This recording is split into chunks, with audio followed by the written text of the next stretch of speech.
I don't know what Warsofsky's worry about. I mean, they've been consistent on not getting shots on goal in the first two periods.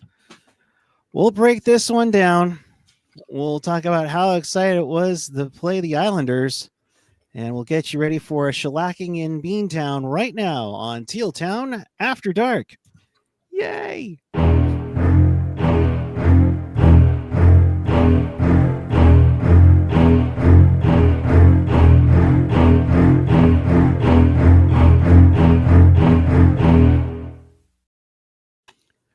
Good evening, everyone. It is Saturday, January 18th, 2025, and the San Jose Sharks physically were in Long Island. Mentally, probably not, as it showed in a 4-1 loss to the New York Islanders. We welcome you to this edition of Teal Town After Dark, your live interactive Sharks postgame. We do this after every game. Why? Well, because we like to torture ourselves. So if you want to be part of the show, chat with us and fellow hockey fans all over the world and in Sharks territory on the YouTube page or the app. If you're watching us live, feel free to join in the super chat. You can also, if you're watching us on the replay, leave a comment down below and tell us what you thought of tonight's game. Of course, if you want to follow us on the socials, do so. We gift the game on Twitter, Blue Sky, and Threads, and we're all over the social media maps. We're gonna have to change this one because TikTok's going away tomorrow, unless I save it. But you can find everything at tealtownusa.com. You can support the pod at on Venmo at tealtownusa. And with that, I say hello to Ian Reed. Wow, was that fun or what? Yes, it was amazing. Yeah, it was a great game. What can I say? Like, what can I say? It's just this is the greatest thing ever. Crickets. It's the greatest team. Oh man, I mean, I was gonna give them the benefit of the doubt. They seemed like they were, doing the little things, breaking up plays in the Islanders zone or the Islanders offensive zone, but then I looked at the shot totals as I'm putting in the tweet for after 20, and it's like, really? 12, 10, 4? And after 40 minutes, it was, the Islanders had 14 shots in the second period alone, and the Sharks had a total of 11.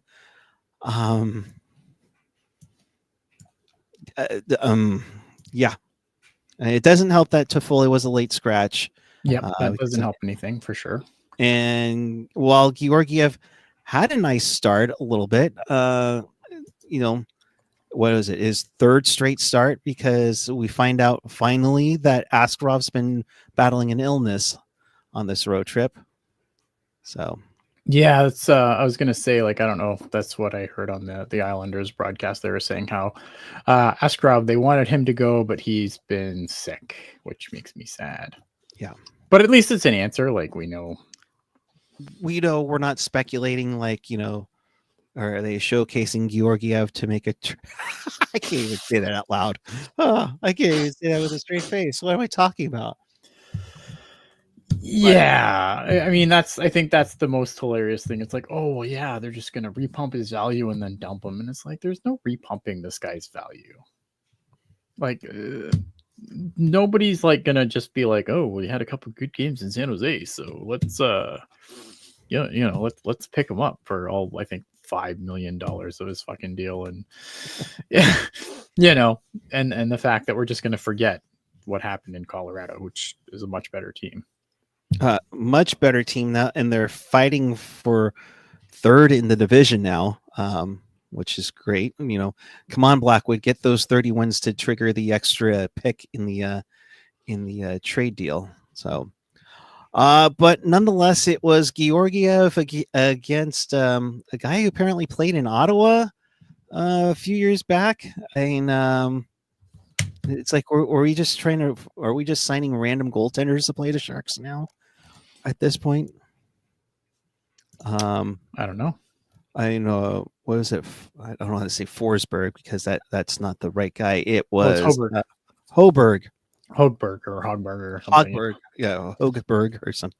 Yeah, you only need to make 18 saves on 19 shots. The only one that would be Barclay Goodrow, which literally when you're in a struggle, just throw the puck on net. Good things can happen. Yeah, I look. Yeah, I mean, like, I don't know. Like, he didn't have to make that many tough saves. Like, I don't think the Sharks they were really shit offensively tonight. They've been awful. I don't know, man. Like, it's not good. Like, they weren't good tonight at all. Like, there's no this. Unless I figure out a way to derail, this is gonna be a really quick show. Because, like, what's there to talk about? Well, let's talk about how the Islanders decided to, beat Georgiev. Barzal, his 6 unassisted on a backhand shot, which he kind of whiffed on a deke, which Mhm. I think I saw Jeff Friesen do millions of times. And Well, the thing about that Barzal move was that I really liked was he kind of looked over and he had another guy with him. Because he kind of gave that quick look, and I think CC bought it and didn't realize it was a one-on-one play. And like that's just it was a really slick move by Barzal, because because again, like I think he made CC kind of froze CC a little bit, because I think he made it look like I've got a guy to pass to, and he had no one to pass to. It was right. 1-on-1. So that was a really good move. And I think they were tired after being out on the shift. I mean, it was a tough break. Wallman had a turnover, and then he slips to try to get back, and then CC looks like he was more gassed than I was when I played hockey last week. And that's a lot of gas. But nonetheless, that made it 1-0. Then Barclay Goodrow would tie it up about a minute and a half later. But then 40 seconds later, future former Islander Brock Nelson, gets left alone in the slot, and he beats Georgiev. And I don't know what this move is to stop a puck, Ian, but I think he was trying to work out the kinks on his shoulder as that puck was going in.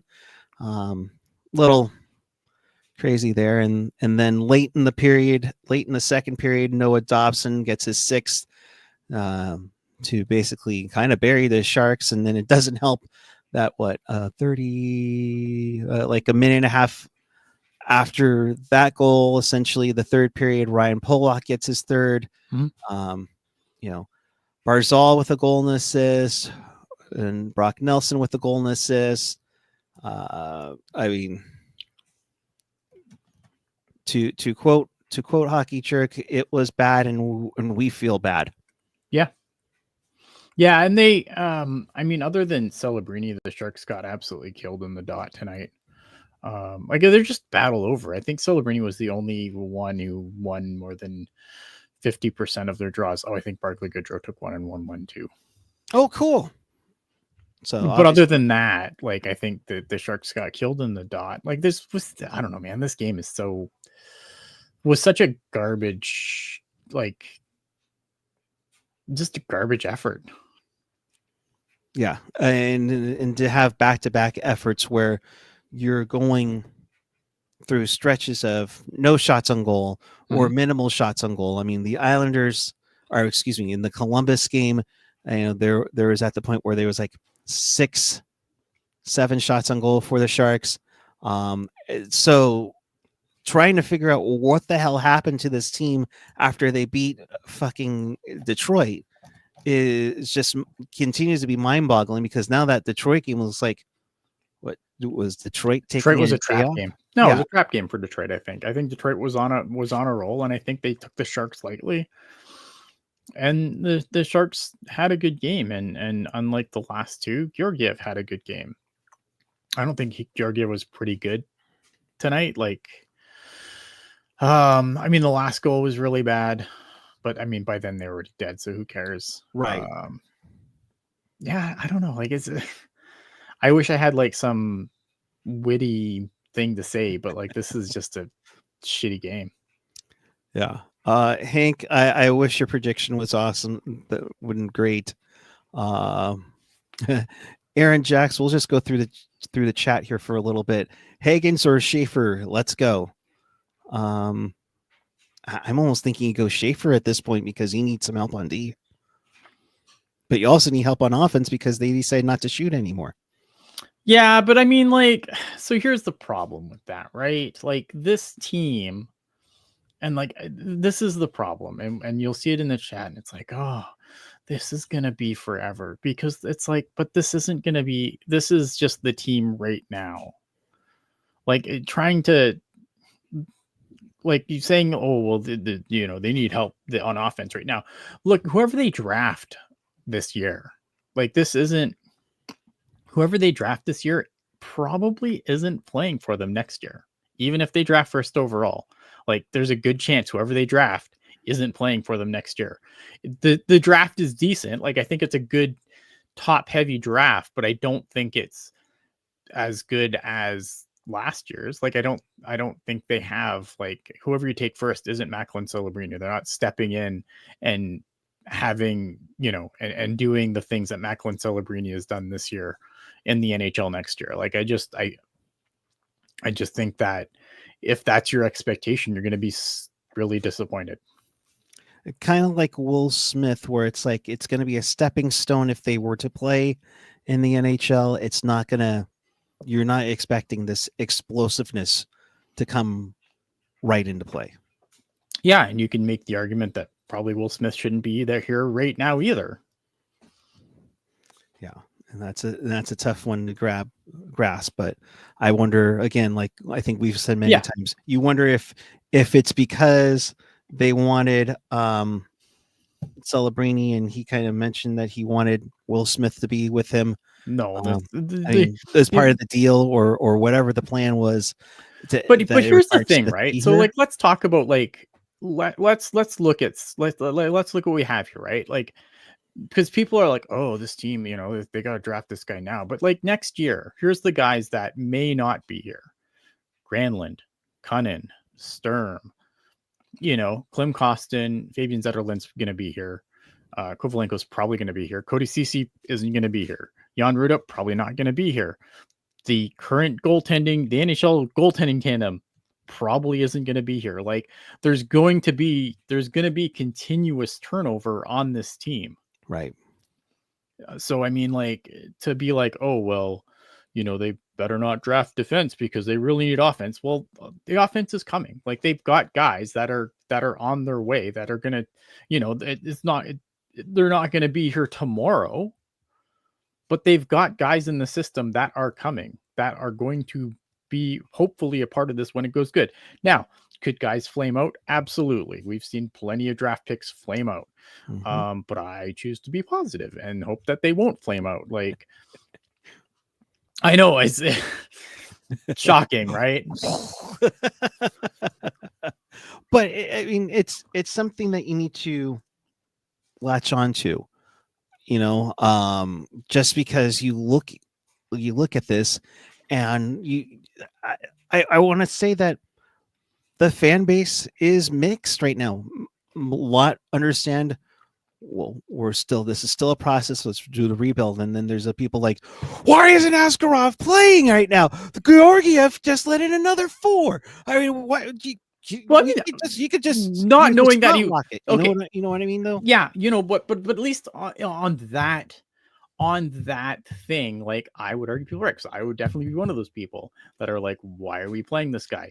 We owe him nothing. He's not going to be here next year. He hasn't given the team good goaltending. Like, I get the people that want Askarov to play. I don't think Askarov has anything else to prove in the AHL. He's played there a bunch already. He's put up stupid good numbers. Like, there's nothing he needs to be playing against the best goalie. Now, obviously, being sick, that's a problem, especially someone in the chat saying that, it sounds like it's like this has really kicked his ass. He's lost some weight. Like, we don't want to put him in a situation where we're putting in like there's no point putting him in there half alive. Right. But I do agree. Like the fact that Georgiev was getting all these starts pissed me off, man, because again, like I think he earned the playing time, and I think if guys earn spots, they should get it. And now, obviously, you can't do that with everyone because you have to manage your contracts, you have to manage your people. But like, again, like you owe nothing to Vitek Vanacek. He's been thoroughly mediocre to bad. You owe nothing to Georgiev. He's just here because he's here because obviously that had to make the trade work for Colorado. Right. Colorado need to move a goalie. Yeah. So obviously that's why he's here, but they don't owe him anything. It wasn't like they picked him up to be like, well, this is our, we'll fix him, guys. We'll fix him. It's going to be fine. Like, no, that was never in the cards. He's just here to play out the rest of the year. And so, like, yeah, I agree with it. People that are angry, that were angry, they're probably less angry now that they know that Askarov is really sick. But yeah, no, I agree. Like, Askarov not playing pissed me off. And I think people that were upset about it should be upset about it. And I get it. I mean, yes, has Georgiev prior to tonight, has he improved a little bit? He had been better, but he's but who gives a fuck? But did he deserve 3 in a row? No. And that's the problem is that I don't care how little bit, but again, he is not going to be the guy right after this year. So why, like, they don't owe him shit. He's just playing out the string, man. Like, so if Askarov was healthy, he should be playing, because again, you want to continue his development. You need to continue his development, getting shots on actual shooters. And there are good shooters in the AHL, but they are not the shooters that are in the NHL. And he has faced enough AHL shots at this point that he needs to start facing the McKinnons and Crosbys and Dreisaitl's and McDavid. Like, those are the guys that he needs to start facing shots from on the regular now. For sure. And I can't wait for him to play against Nashville. Like, I think he's been, like, I will give Georgiev credit. He's been a little bit better, but like, let's not pretend he's been good. He's just he's been about the same as Vanacek, and no one's pining for Vanacek to get a bunch of starts when he's healthy. I don't hear anybody talking about Vanacek, and let's be honest. I mean, the 2 goaltenders that the Sharks have recently acquired, besides, Askarov, haven't done a whole lot. Vanacek didn't play after the deadline last season. Nope. He came in, he gets hit, he gets a freak injury. I mean, God. Like, I'm not trying to bag on Vanacek, right? Like he took a puck in the face on the bench. That's really shitty. And like, obviously I hope he gets better and whatever, but before that, like, it wasn't like his play has been super outstanding. Like, again, everyone knows Askarov's the guy. It's not even, I would like to say it's the worst kept secret, but it's not a secret. Everyone knows that Askarov is the guy going forward. Right. And so far he's, like, again, if Askarov had been absolute dog shit, great, then we can have that conversation. But he has been really good every start he's been in, for the most part. He's had a couple of games, but his games are still better than anything we've seen from Vanacek or Georgiev this year. Right. Rocks and Jaws saying you gotta love Drew was disagreeing with the always positive Dan Rosowski. He was like the Sharks have played well today, and Drew was like, nope, I have to disagree with you. But the thing is, I can kind of go with this both ways. I thought after 20 minutes, they had only 4 shots on goal. Yeah, 4 shots on goal. What were they doing? But they didn't allow anything to go in. They were doing little things, but they weren't creating anything offensively. Well, I mean, the goal of the game is to score goals. So I don't care how good you're defending. Like, you can defend all night long. If you don't score goals, you don't win hockey games.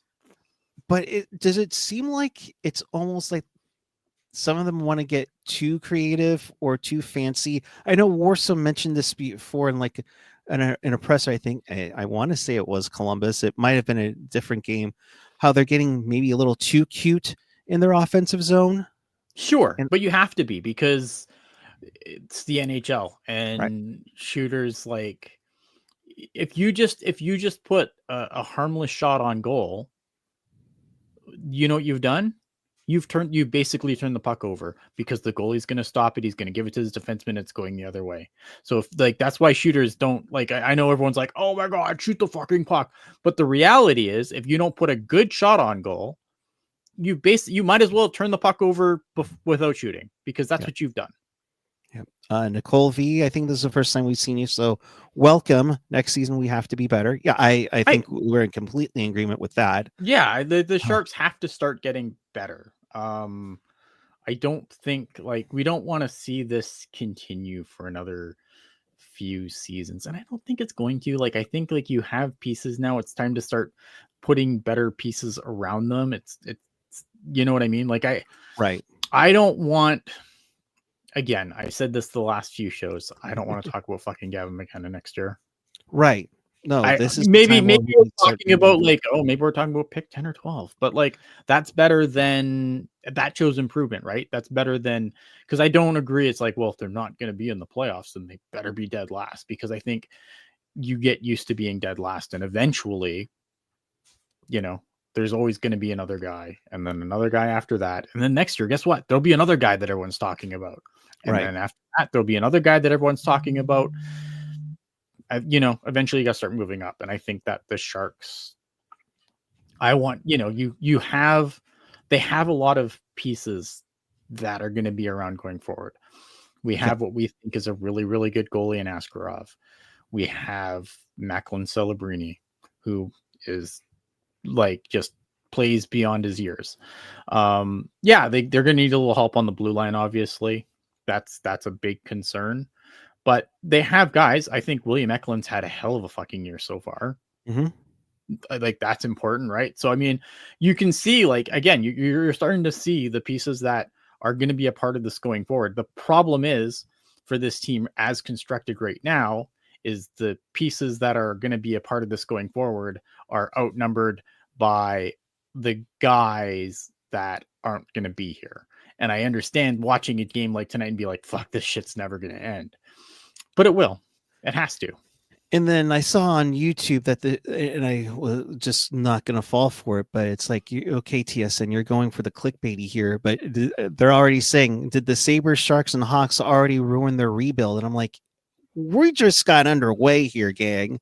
Well, that's the other thing too, right? Like, and people have the, like, and I understand people being frustrated because, you know, the Sharks have been out of the playoffs for a long time. And I think it maybe, you know, and could they get up in the, you know, like it's going to be the time when they finally get back into the time where they last made it. That's going to be a decent stretch of time. But again, I think that if you just look at it from that perspective, sure. But the Sharks didn't start rebuilding until Mike Grier took over. Doug Wilson came out every year. Oh, well, you know, we're close. We're a lot closer than people think. And then, you know, you draft William Eklund. So yes. Dave saying it's a garbage effort, but Warsofsky keeps employing plugs like Goodrow and Cunnin. I didn't think Delandry had a good they had night. so many of that guy. Like, I know. They're supposed to just wave all these guys and bring up all the Barracuda kids and everything's supposed to be better. But that's just not the way the league works. It's never worked like that. Like, those guys are going to play until they are off the roster. And unfortunately, they have a lot of that guy. They have a lot of Barclay Goodrow, Luke Cunnin, Ty Dellandrea. They're all the same fucking player. Yeah. Grunstrom. You know? Grunstrom. Yeah. They're all I would, but I'd say Grunstrom over any of those three that I just listed. Yeah. But yeah, they're all the same player. There are four of them. There you have four of the same fucking player, and they're all drawing into the lineup every night. Yeah. Obviously it's going to be bad. Rocks and Jaws. It's crazy to see the fall of Georgiev. That dude was a Vezina finalist 2 years ago. He was in the All-Star game last year too. Yeah, you know who votes for Vezina? GMs. You know what they look at? Wins. They don't look at, like, they just look at wins. Which, when you're behind a Colorado Avalanche team, you're going to do that a lot. Yeah. Teal his numbers, his like this fall for Georgiev, like, if you could see this coming from a mile away if you've paid attention to him. Like, you could see this coming from a mile away. Yeah. Get the super chat. Oh, we got a super chat. Oh, terrific. Thank you very much. Jerry F, thank you so much. $2 super chat. I need Teal Town USA after games like this one. Thanks. Yeah, it's a tough one. It's a tough one for us to break down this stuff, to be quite honest. You know, and it's just rough. Am I in the All right, Ian, we got to go 11 in a row like we did that year. No. Am I in the 23-24 season? It's an Ian and Eric show. Yes. Oh. No. No, this is the current season. Yet the odds are still there, and the odds closely getting better for the Sharks. You know why, Ian? Chicago won tonight. So Woohoo! Chicago is only a point back of the Sharks for 31st, although they do have games in hand still. So Yeah, I don't know. let's They're not going to get get a crazy. good player. Yes. They're going to get a good player this like again this draft it's not as like I know people are going to say well Matthew Schaefer is the guy and they need Matthew Schaefer and they do need help on the blue line but at the same time like again I don't think like Matthew Schaefer isn't Cale Makar. You know what I mean? Like he's really good. Don't get me wrong. Like he's really good and whoever gets him is going to be really lucky to have him. He's not Cale Makar. Like I don't think like this draft like I don't really feel like there's a consensus number one this year. Maybe there will be by the end, but I just like I look at a lot of those guys and it's not like last year. Like Macklin Celebrini was far and away the guy. This reminds me of like I don't know. Tyler Taylor? No, because those guys were both really, really good. And like there's like 4 or 5, like there's 4 guys like that I think you could make an argument for number one between Martone, Misa, maybe not Misa, but like I like Michael Misa a lot, Hagen's obviously Schaefer. Like I think you could make a decent argument for 4 guys, like really. Like I don't think again, like whoever the Sharks get, they're going to be super jacked to have them, and I think it's going to be fine. But I don't. It's not this year. Isn't Connor Bedard? This not Macklin Celebrini. Like it's just none of those guys are on that tier, in my opinion. Got it. We'll give you some scoring updates right now. Abbotsford's made it 1-0 on a goal by Linus Karlsson, former Shark prospect Linus Karlsson, who's still there. Didn't we trade him as part? I want to say he was part of the Jonathan Dahlen move. I believe he was. Yeah, and it's been a little feisty too, so it might be interesting if Flo keeps going. It's being a little spotty on me there. Oh, they almost tied it up there. And if you are a Detroit Lions fan, I feel for you. It is now 45-28 in favor of the Commanders with 7.5 minutes to go in the fourth quarter. Absolute stunned in Detroit. I do want to get to a question here. You got it. All right. So we got riddle me this, riddle me that. How do the Sharks avoid losing their cornerstone pieces to trade requests like Buffalo? Well, if Macklin Celebrini gets hurt, you let him get the surgery that he wants. I think that you look at the thing is like you have to progress, right? And I don't think like a guy like I'm not worried about any of these kids being like, oh, they're gonna want to right away. Buffalo's been kind of like Mike Grier has a vision. And I think that like for the most part, like the organization has bought into it. Like there's a definite vision and everyone's kind of pulling the rope the same way, in my opinion.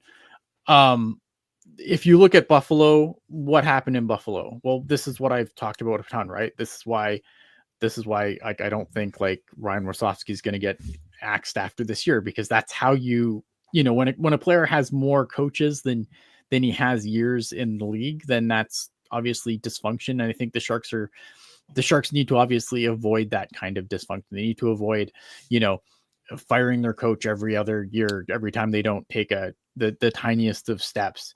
And you have to be a destination where people want to go.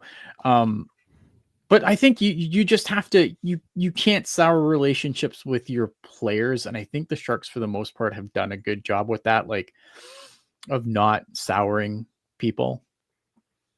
So I don't know. I think it's just, you just have to avoid dysfunction. And I think for the most part, like, yes, it's losing and yes, it sucks right now. And none of this is fun, but you have to show that you're on a path out of this.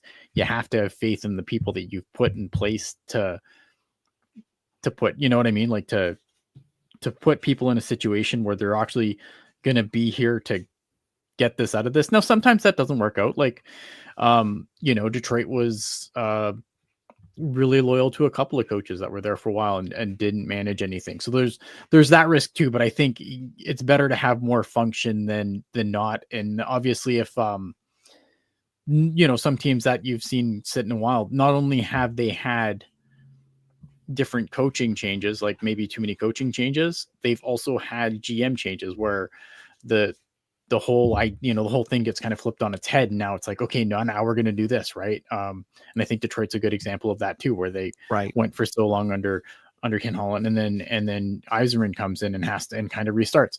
The Ducks, same thing. Pat Verbeek takes over and says, this is not as close as people thinks it is, and kind of tears it down again. Right. I think they have to, the problem is, I think the big thing now is they have to not get stuck in perpetual rebuild mode where they're too busy looking like, where you're too busy selling. Oh, well, what if we get this guy in the draft next year? What if we get that guy in the draft? Like that needs to end after this year, man. Yep. Like next year, I don't if we're talking about Gavin McKenna, great, but I don't want to. Yeah, I think that's the answer, right? It's just it's maintaining the vision, it's having everyone pulling the rope on the same way, and it's not souring your relationship with players. And you do that mostly by putting a competitive product on the ice. And Buffalo. The other thing with Buffalo too, I think, is that they don't really utilize their AHL team. They've had a lot of guys just make the jump immediately to the NHL, ready or not. And I think that's another thing that the Sharks, for the most part, have done. I know people are going to look at Will Smith and be like, Ian, what are you talking about? Right. But I think they've done a better job of not just being like, well, you're going to sell the tickets, so get on the ice, ready or not. Hey, I'm going to be the one that sells the tickets later on in this program. So just, don't worry. I hope that answers your question. Hey, I don't know. Let me know. No, and that I wanted to get to that one because that is kind of a concerning piece, down the road, especially with the talent that Celebrini, among others, can be,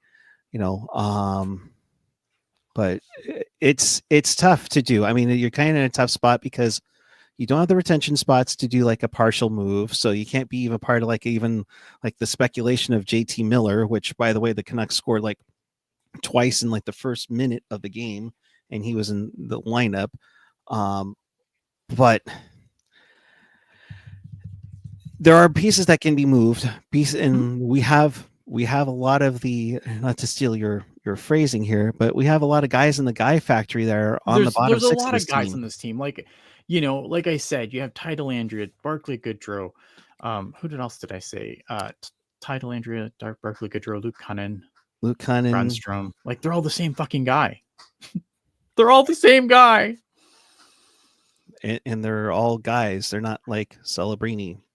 What is it? I see in the chat here. Do you think Celebrini has a lingering injury? I feel like he's been off lately. I know he's young, but his play is different.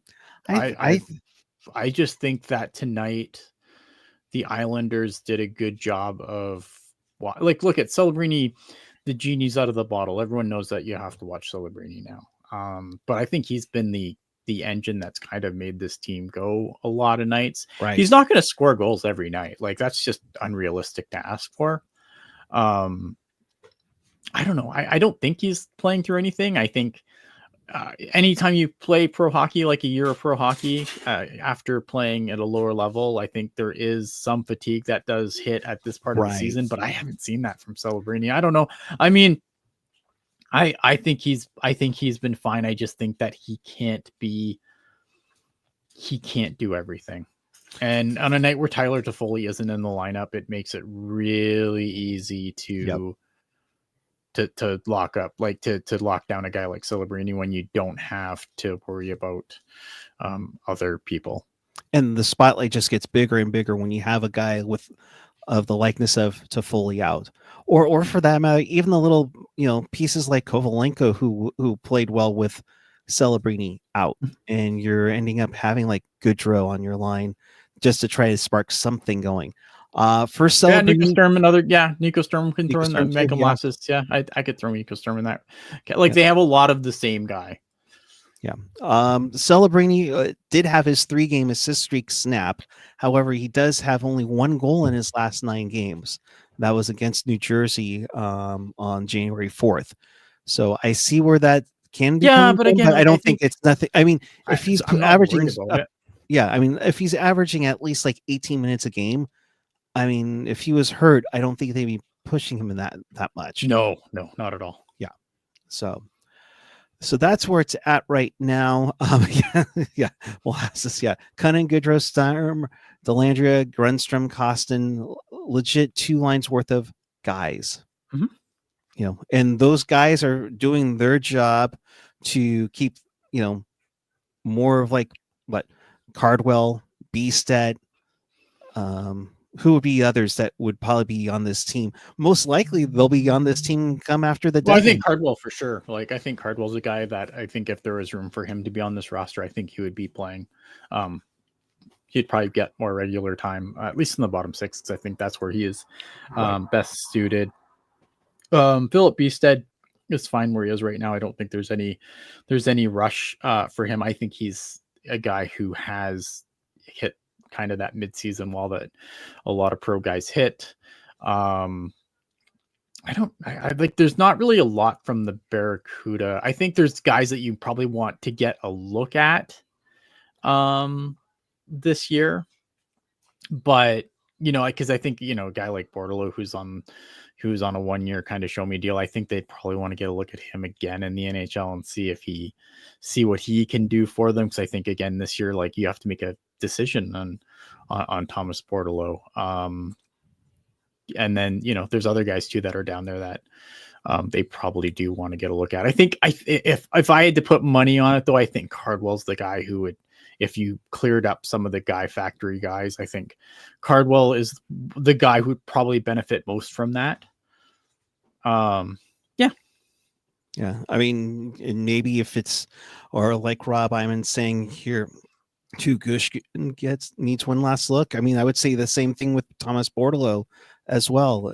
I don't think I like Gushin. I think like, I know when he had his moment, he didn't score, but play generally moved the right way with him on the ice. Right. Like, look, I think again, like some of these guys, like they're just too. I think everyone likes them, but I think people get like the hype around them is a little too high. I really like Daniel Gushin. Like, don't get it twisted. I like Gushin, but he's not. I don't think he's a top line winger in the NHL. He's probably more of a middle 6 guy, and that's fine. And that's fine, right? Like, but like, I think that when he was up, though, like, I liked the way he was playing. I felt like play moved the right way when he was on the ice. The goals didn't come, unfortunately, but definitely but I like had more chances. Yeah. But I liked what he did. Right. Right. Burge asking, are we through with Thrun? I am. I've been through with Thrun for a long time. I don't. Yeah, I think I'm just gonna hit Tiger, like, because I think he took the words right out of my mouth. Like, he doesn't move the puck, can't defend. Like, I don't know him and Mario Ferraro. Like, I'm done with, man. Like, I don't see. I don't know. I don't see it. Some people see it with Thrun. I don't though. Is it Mario Ferraro or is it Olgi Oglethorpe? Fuck, no doubt.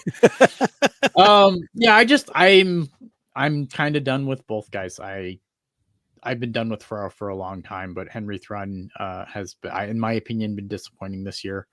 And I don't see what people see.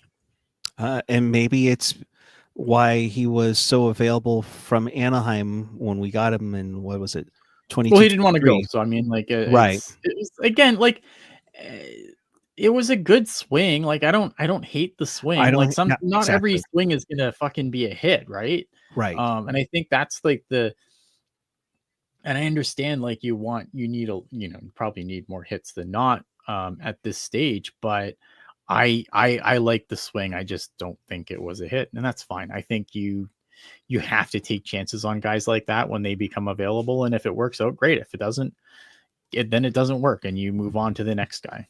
Yeah, and it really does sound like, and according to Shing, on Twitter, it looks like the flu bug is really hitting the Sharks big time. I'll read this right from Shing's Twitter.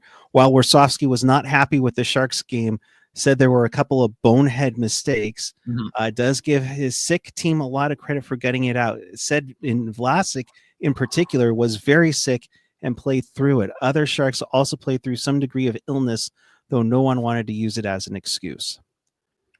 So it explains a lot. I mean, it definitely explains a lot. The flu bug is, I mean, when a flu bug goes through a room like that, it's obviously really, as much as these guys are professionals and yada, yada, yada, it is, I couldn't imagine playing hockey through the flu. Yeah. It's not easy. And like, I'm not going to give them a pass, but it definitely explains a lot. I think it does explain this game a little bit. Yeah. I still think it was a shit game, and I still think it was a shit effort, but a flu bug going through the room definitely explains it. And a cold surge in that part of the United States right now, it doesn't help things either. So it's always cold here. Well, I don't. I'm not sick. It's been like minus 30 forever. I'm fine. All right, there's your clickbait title tonight. Ian Reed calls out Sharks. Yeah. Says he can play in cold. Why can't you? I'm working outside in a hoodie. Like, suck it up. Good stuff. I'm glad. I think I frustrated you earlier. Now I may put a smile on your face. So hopefully we'll get through that. But I think that'll do it for now. In case you missed anything, or you want to watch this again because you don't want to watch the game, check us out on tealtownusa.com or wherever you get your podcast. This will be up shortly on the audio side. And if you're watching us live or replay on YouTube, leave a like down below. Give us that woodish glove thumbs up. Hit that subscribe button. It does go a long way. And leave your comment on what you thought of the game tonight. So before we get to promo time, Ian, your final thoughts on this evening. When the Sharks do bad, it's bad. Like, this sucked, man. I'm so tired of watching games like this. Like, I get it. I understand. Like, when people are like, oh, this is never going to end. This is one of those games where you feel like you're just like, is this ever going to end? Are we going to be Buffalo forever? Yeah, I don't think so, man. I have faith. I have faith in what Mike Grier is doing. I think that, again, I think he's done more hits than misses, but like this year wasn't, we started this year. Like, what did we say when we started this year? Like, this is going to be another shit year, and surprise, surprise, it's another shit year. I don't know. Yeah. You're sitting at 14, 28 and 6. God, and 14, 28 and 6. Dear Lord. That's so many losses. We knew there was going to be pain. You were hoping for improvement, but you knew there was going to be some pain in there. So, speaking of those who are in pain, a lot of things are going on down in LA with the wildfires. They're still doing the donation drive at Sharks Ice in San Jose. Just look for the donation bins with the signs. They're looking for non-food items, new socks, underwear, pillows, blankets, phone chargers, battery packs, baby wipes. I mean, you see it all here on the list, and non-perishable food items. So like, whatever you can do. No, like specific lotion, just lotion. I'm guessing some sort of lotion, so it's not like dry skin. I have questions now. Oh God, really? Okay.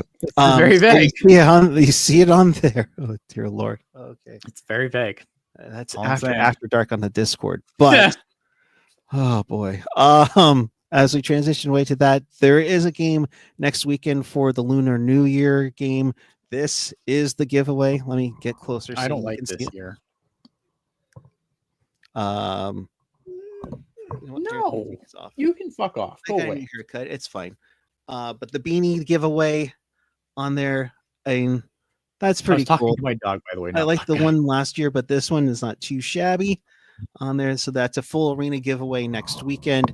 I want to say there's red envelopes, and of course, plenty of good tickets available on hand. Because you're the snake. I don't like it.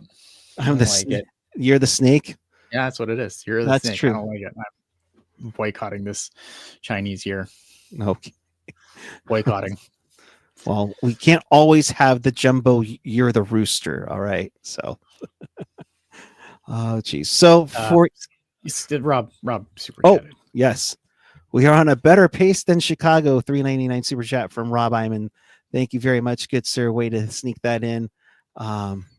And Michael Johnston, guys like Thornton, Burns, Pavelski, Couture, Hurdle, Prime, Velocic, Patty are hard to replace. Yeah, but you got to start somewhere. You have to start somewhere, right? You have to build it up again, and that's the thing. Like everyone forgets that, like a part of the rebuild is building, Right. and building doesn't happen overnight. Yeah, I mean, again, like I think when you look at Chicago, like, yeah, I'm happier to be a Sharks fan right now. I think Chicago made some moves to try and be better. And it just sometimes, again, like you want to talk about swings and not everything hits. Like I think Chicago took some swings to try and get better this year. But it kind of blew up in their face. And I think Connor Bedard's had kind of a little bit of a sophomore slump too. And, this shit happens. But yeah, I'd be more frustrated because I think Chicago, I think a lot of people expected Chicago to make a move this year and start their climb, and they've been set back. And I mean, they're going to get another great player out of it again because there's like 4 really good players at the top of this draft. And I think whoever they get, like they're going to be better for it. But it just shows like, sometimes it doesn't all go according to plan. Yeah. No, it doesn't. Just like TikTok, which is apparently officially offline now in the United States. So is it offline? Mm-hmm. Sad. People have been logging into it right now. This is kind of breaking news. So breaking news. There it is, right there. Sorry, TikTok is unavailable right now. So there you go. I like that. The guy who started this whole nonsense is like, oh wait, it got me elected. I like it now. Yeah, no, go figure. This is political as I'm getting. Yes. Until then, Pucknologist, 7 p.m. Sunday night. Tomorrow. You're not sick of me yet. I will be back tomorrow. No, and Ian, I should say thank you. I know you put in yeoman's work this week.